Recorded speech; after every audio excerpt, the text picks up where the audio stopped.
So yun guys, magluto tayo ng ulam. Ayan. So ano lang yan, kamatis lang yan, sibuyas, malunggay, tanlad, sa dahon sibuyas. Ito yung ulam natin guys. Yan.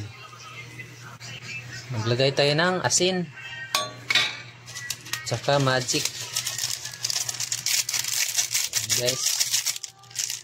Ito yung ating malunggay, hinarbis ko lang sa likod bahay. So ayan, kumulo na guys. Ito lang yung ulam ko. Ulam to sa hapunan kasi alas 5 na ng hapon. Ito na yung hapunan natin. Tikman natin mga idol. Sarap na ng sabaw. Asin lang nilagay ko tsaka konting magic. Tsaka ito itlog, basagin natin. Ito na yung itlog mga idol, nabasag na. Ibuhos na natin. Ayan, itlog. Ito yung kadalasan ulam na niluluto ko. Ayan mga idol, hindi natin haluin. Ayan lang natin kumulo. Simpleng ulam lang to. Kamatis, sibuyas, saka dahon sibuyas, tanlad, kunting asin, naglagay akong magic, kunti lang din magic sarap. Umikot lang ako mga idol sa likod bahay, tapos kumuha ko ng malunggay. Yan, at saka tanlad. Saka dahon ng sibuyas, marami tayong tanim doon. Yan, kumulo na. Yan. Siyempre nakapagsaing na tayo kanina guys. May kanin na tayo. Tapos yung malunggay, binawasan ko lang yung malunggay doon sa likod ng bagong tanim ko to mga idol, malunggay. Yan, itlog.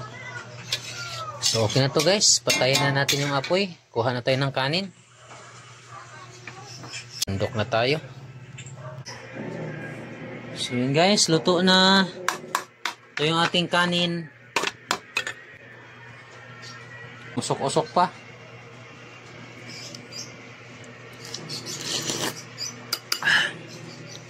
Kanin guys. Tara, let's go. Kain mga idol. Tara guys, kain.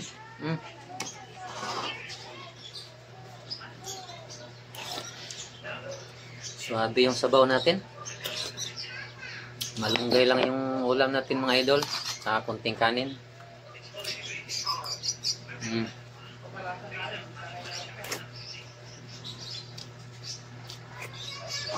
Sulit yung ulam natin guys, malunggay. Diba?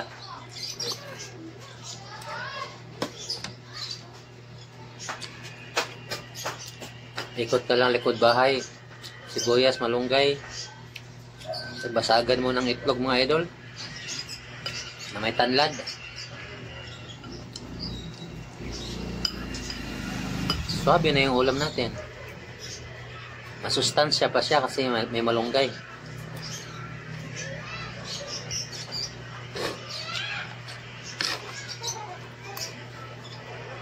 Kain po.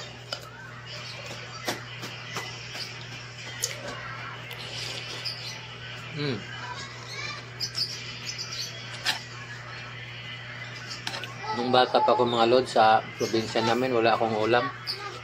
Nasa bukid kami. Ito yun, ginagawa ko. Edad ako ng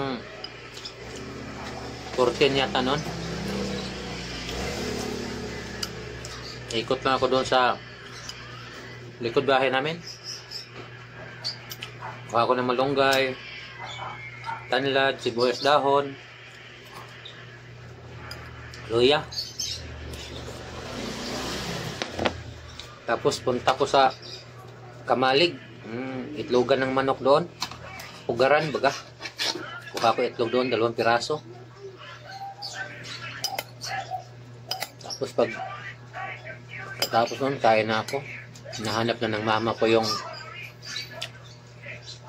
itlogan doon. Bakit daw nagkulang ng 2 yung itlog ng inahin? Wala na, hindi ako nagsabi na hinalo ko doon sa ulam ko ng malunggay at saka ano, wala nang magawa yung mama ko dahil nabawasan yung itlog ng hinangkan niya doon sa likod. Kasi yung mama ko dati, pag may itlog, pinaparami talaga yung mga manok. Mas gusto ko tong ulam na to mga idol, ganitong ulam kaysa karne.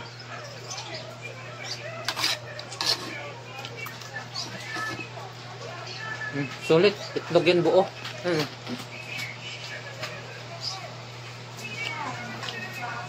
Ulan dito sa amin guys.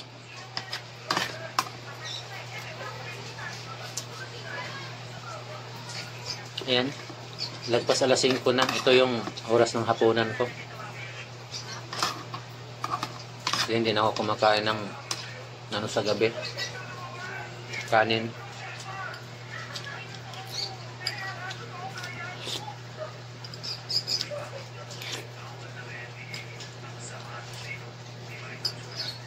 Sandok po tayo ng sabaw guys. Ito guys, no? Aso-aso pa mga idol, aso-aso pa.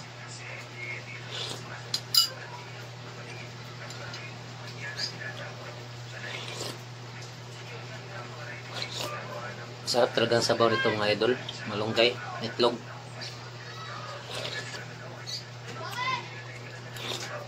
Hindi ko ito pagpalit sa sinigang na baboy.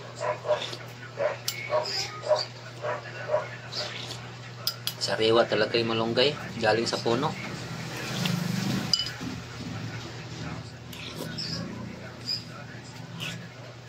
Hindi mo na kailangan pumunta ng palengke guys, kasi mayroon na sa likod bahay.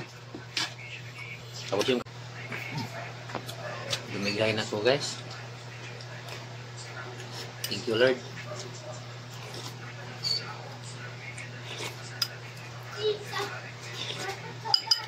Mainit. Kasi kakukulo lang doon sa kaldero. Itlog oh.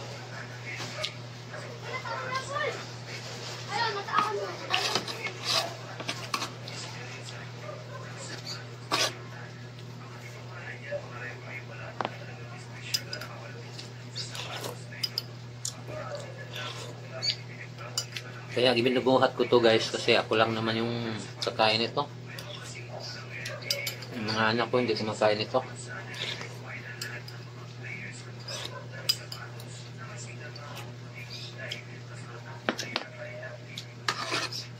Dati naranas talaga namin na walang ulam. Probinsya. Takbo pa ako doon sa ilog sa amin. Kumuha ako ng suso. Tapos niyog. Tapos gabi, malunggay. Ulam na yun guys. Probinsya. Masarap na ulam na yun sa amin. Hirap talaga buhay sa probinsya mga idol. Kadalasan ulam namin doon, ginamos. Swerte na kung may isda na maulam doon kasi malayo, bukid.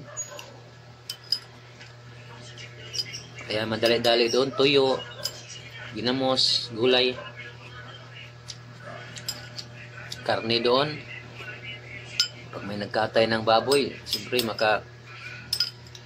ambit ang tawag sa amin doon, ambit. Bayaran mo na lang, malinisin mo yung ano nila, kanyugan.